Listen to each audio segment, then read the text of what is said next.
Hello guys, നമ്മുടെ ഇന്നത്തെ video വെടിക്കെട്ട് പ്രേമികൾക്കുള്ളതാണ് കേട്ടോ. ഈ ഫെബ്രുവരി മാസത്തിൽ നടക്കാൻ സാധ്യതയുള്ള വെടിക്കെട്ടുകളുടെ ലിസ്റ്റാണ് കേട്ടോ ഞാൻ പറയാൻ പോകുന്നത്. ഫെബ്രുവരി 4 കണ്ണൂർ കൊട്ടണശ്ശേരി കളിയാട്ടം. അന്ന് തന്നെ പാലക്കാട് ചിനക്കത്തൂർ വടക്കുമംഗലം ദേശക്കൂത്ത്.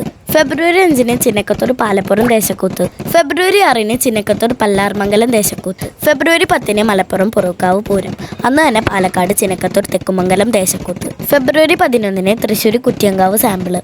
ഫെബ്രുവരി 12 തൃശ്ശൂർ കുറ്റിയങ്കാവ് വേല. അന്ന് തന്നെ മലപ്പുറം വടക്കേ മണലിയാർക്കാവ് പൂരം. ഫെബ്രുവരി 13 കണ്ണൂർ കുറിഞ്ഞി കളിയാട്ടം. അന്ന് തന്നെ പാലക്കാട് കല്ലടത്തൂർ പൂരം. ഫെബ്രുവരി 15 തൃശ്ശൂർ മച്ചാട് സാമ്പിൾ. അന്ന് തന്നെ കപ്പിയൂർ ചിറക്കൽ പൂരം. ഫെബ്രുവരി 17 തൃശ്ശൂർ മച്ചാട് മാമാങ്കം. അന്ന് തന്നെ ചാത്തംകുളങ്ങര പൂരം. ഉത്രാളിക്കാവ് പറപ്പുറപ്പാട്. ഫെബ്രുവരി 20 പാലക്കാട് ഇളവാതുക്കൽ പൂരം. ഫെബ്രുവരി 21 തൃശ്ശൂർ കണ്ണമ്പുഴ താലപ്പൊലി. ഫെബ്രുവരി 22 തൃശ്ശൂർ ഉത്രാളിക്കാവ് സാമ്പിൾ. ഫെബ്രുവരി 24 തൃശ്ശൂർ ഉത്രാളിക്കാവ് പൂരം. അന്ന് തന്നെ പാലക്കാട് പാടൂര് വേല. ഫെബ്രുവരി 26 തൃശ്ശൂർ ചെമ്പൂച്ചിറ പൂരം. അന്ന് തന്നെ പാലക്കാട് വടവന്നൂർ കുമ്മാട്ടി. ഫെബ്രുവരി 27 എറണാകുളം മരട് താലപ്പൊലി. അപ്പോൾ വേഗം തന്നെ നിങ്ങളുടെ വെടിക്കെട്ട് പ്രേമികളായ ഫ്രണ്ട്സിന് ഈ വീഡിയോ ഒന്ന് ഷെയർ ചെയ്യണേ. കൂടെ തന്നെ നമ്മുടെ പേജ് ഒന്ന് ഫോളോ ചെയ്യണേ. അപ്പോൾ അടുത്ത എഡിറ്റ് വരുന്നതായിരിക്കും. Bye bye.